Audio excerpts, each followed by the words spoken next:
Welcome, foolish mortals, to another episode of the HitchHiking Hosts Show 101. I am your host, your ghost host, Wes Troop, and I am back this week with another history episode. Well, where are we going to in our time-traveling doom buggies this week? We're headed back to 1956 Disneyland, as well as a couple other parks. And we're going to talk about a ride that used to go between Tomorrowland and Fantasyland. It was known as two different attractions, surprisingly. The Skyway to Fantasyland and the Skyway to Tomorrowland. Let's check it out.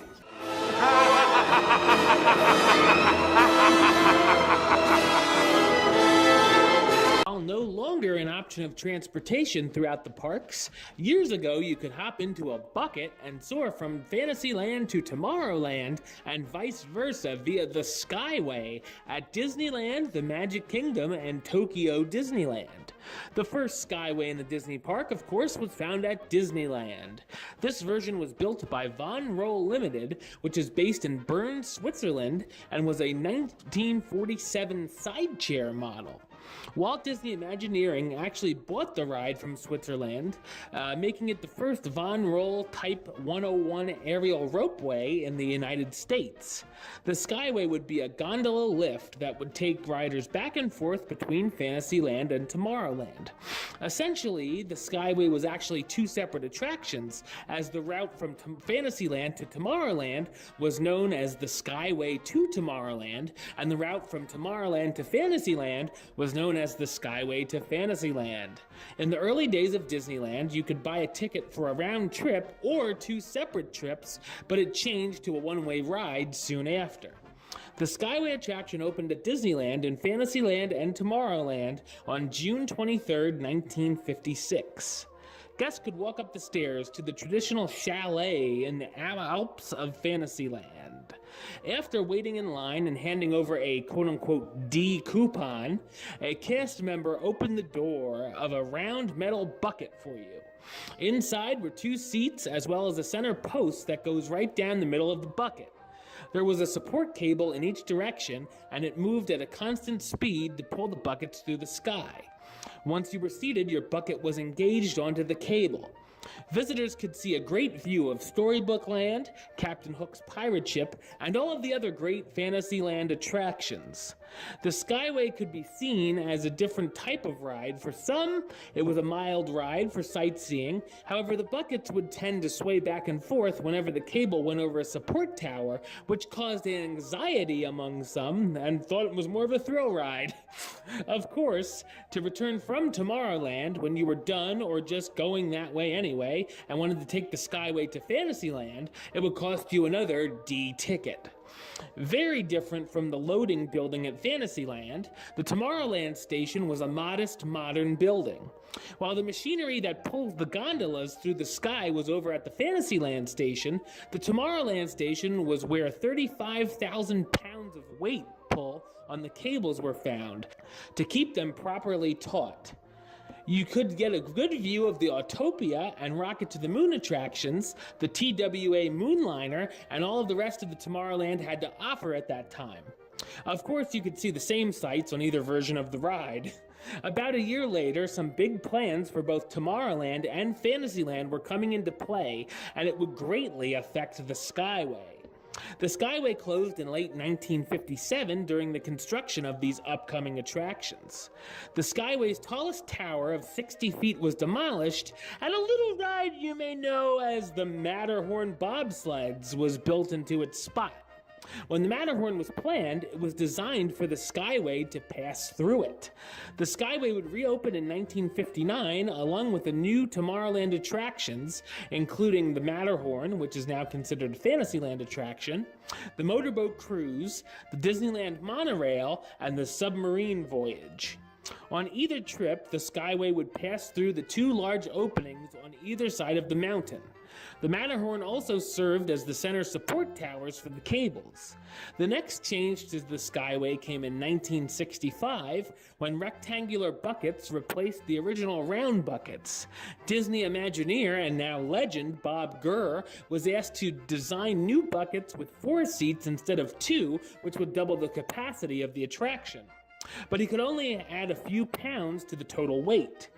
Gurr's innovative design used lightweight ABS plastic with a steel frame, eliminated the center post, had important safety features, and of course, looked great. When the Magic Kingdom was being planned, it would also have a Skyway attraction that would take guests from Fantasyland to Tomorrowland and vice versa.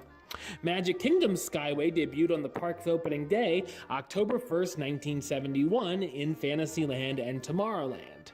Here you could climb the stairs of the loading platform building. The line moved slowly because it wasn't exactly a high-capacity ride.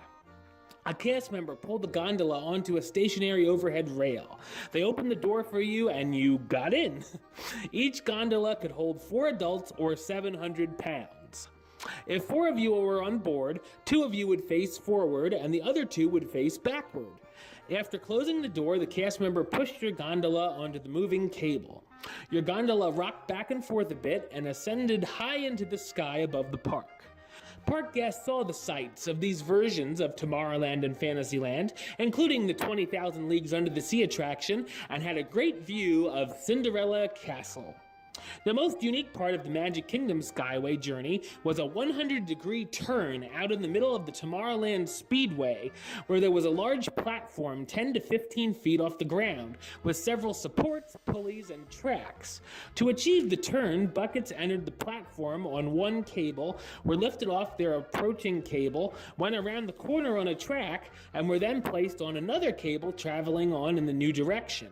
Of course, you could then explore Tomorrowland after exiting the gondola, or get in line at the Tomorrowland station and head back to Fantasyland via the Skyway to Fantasyland. There was one more version of the Skyway attraction at Tokyo Disneyland, which was also found in Fantasyland and Tomorrowland, and started service on the park's opening day, April 15, 1983. Of course, the Skyways are now a thing of the past and can no longer be found in the Disney parks. Disneyland Skyway closed on November 9, 1994.